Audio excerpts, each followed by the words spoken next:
did like the picture. Cool. Okay. This first one I'm going to read is from my novella called Maya. Black people are mad. As God is my witness, it's the gospel truth. Just like it's true that duppy know if you're frightened, and you can pick and pick until you pick shit. They wear masks so they can function in the white civilized society they find themselves in. They pretend to be what they need to be so they can survive. And those who survive have managed to successfully navigate the minefield that is their life and stay out of the mental institutions. But what if? What if these masks were personified into troubled aspects of your fractured personality? What if you were unable to assimilate into a society where you were marginalised and you couldn't mould your personality successfully into one? What if you died trying to fix it? What if you were born again into a blonde-haired, blue-eyed beauty? What if you had access to the collective memory of the Middle Passage? And what if you were accepted into society with open arms and no longer marginalised? What if you were suddenly given white privilege? Would you accept the warming love with open arms, reveling in the glory, and ignore what was once a reality for you but that now is someone else's problem? Would you keep screaming Maya tucked away insidely, away in your subconscious while you flaunted being blue-eyed Mary? What if you are blue-eyed Mary, but you're really Mama's Maya? I am Maya. At least that's the name Mama gave me, even though she called me Sally. Just like Marie is Grace, Jason is Daniel, and Jessica is our Rosie. Our names are ours, unless of course they are not. Our faces are ours, unless of course they are not. And our voices are ours, unless of course they are not. Our blood is ours, unless of course it's not. Mama with her Roman nose that blushed at the tip when she drank a little bit too much rum. Mama whose iron will endured until age 98 in loneliness in an empty 3-bedroom house that she filled with her treasure drunk. She with the persistent pursed lips and the broken brow, her crease that never ceased. I was the first to try and smooth it away with my chubby fat fingers, my pink palms folded apart the folds in her skin, on her brow. But as soon as I let the flabby sides go, they sprang back into place, a constant crease that everyone saw and no one noticed. It was a part of her face, that crease, and later those lips. I am Maya, single mother to 3 beautiful children, although where they are now I do not know. Guilt flows through me like a muddy river, clogging to my 2 skinny veins. Nothing is right, and I wonder too late if it ever was supposed to be. I am Maya. I have a Caribbean sway that segues from life to love to hate, beauty to hard-stoned, immutable discipline. I love with a vulnerability that gets me hurt again and again and again. And I am hard-nosed, ruthless and cruel. I am hoarse from the blood-curdling screams of terror as I look out into the real world, and I roar with a hurricane in my throat to scare away the monsters before they strike, before they grow up hating and cursing me and screaming at me and lynching me, before they even realise that they are the monster and I am their enemy. I ate the new babies raw before they can take their first breath, squeezing the buds of their future intentions out of their bulging, blood-filled eyes. For I am forward-thinking, I am smart, and I get them before they get me. I protect and I serve, I preserve and I swerve away from the vicious beast that in my desperation to avoid, I become. I am Maya. But when I awake, I find that I am Mary. I have eyes that are sky blue colour, flecked with an emerald green. Have I mentioned that before? I am beautiful compared to last time, but I'm ugly. I'm pale and pathetic and static. I am milk when I'm meant to be cayenne.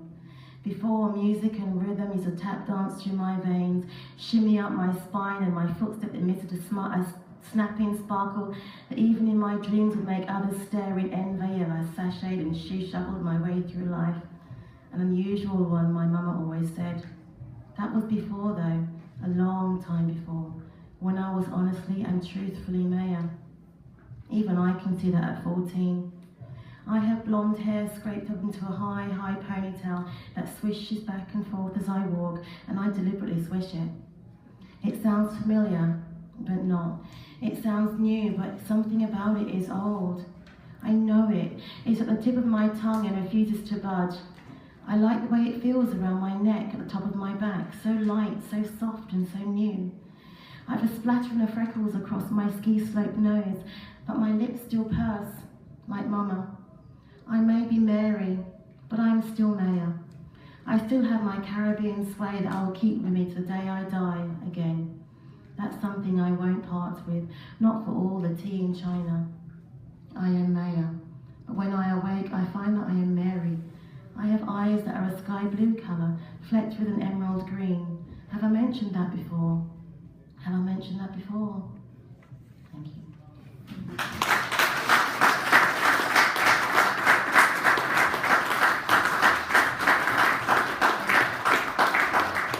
I'm also going to read a poem that I wrote that is untitled, and it's sandwiched in between Amazing Grace.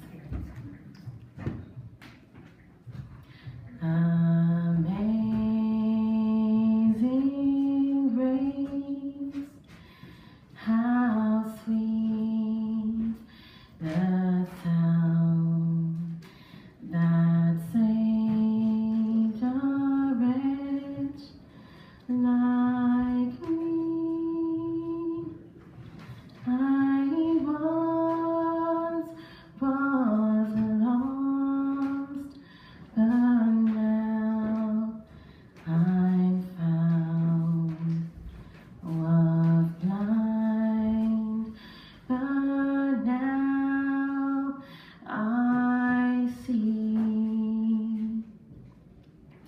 And verily I say unto thee, keep thy sturdy feet upon the dark, rich, ruby stone soil that I have laid out before you, that golden path. For though you are battered and blinded, your faith will lead you home. You are not wretched and rootless, but unfettered and free. Though you experienced pain, compassion is conveyed. Though you experienced emptiness, your heart is infused with warmth. Though you are despised and disregarded, you appreciate and accept. For encompassed within the blinding black is my treasure within. My light shines forth, and in the deepest despair, the flame flickers forward. For you were ordained to be free, free from restrictions and restraints, from confinement and limitation. This is my revelation. You cannot see the path before you, but you must feel your way through faith. But do not be deceived. There are many pitfalls along the way, but remember, for every trip and stumble there is gold. Find it. Make it worthwhile and learn, for you cannot see the end of all things. You cannot see the twists and turns in the completeness of your journey, for that is not for you. What you have to do is navigate through the dark. Trust that every trip, fall, snag and tear has been thought about, planned and prepared so you prosper. For nothing worth having comes free, and you must ever lie crooked and cut straight. And so verily I say unto thee, keep thy sturdy feet upon the dark, rich, ruby-stained soil that I have laid before you. For not many see that it is a golden path that will lead you home, where you will be given wings. Through many dangers, toils, and snares, we have already come.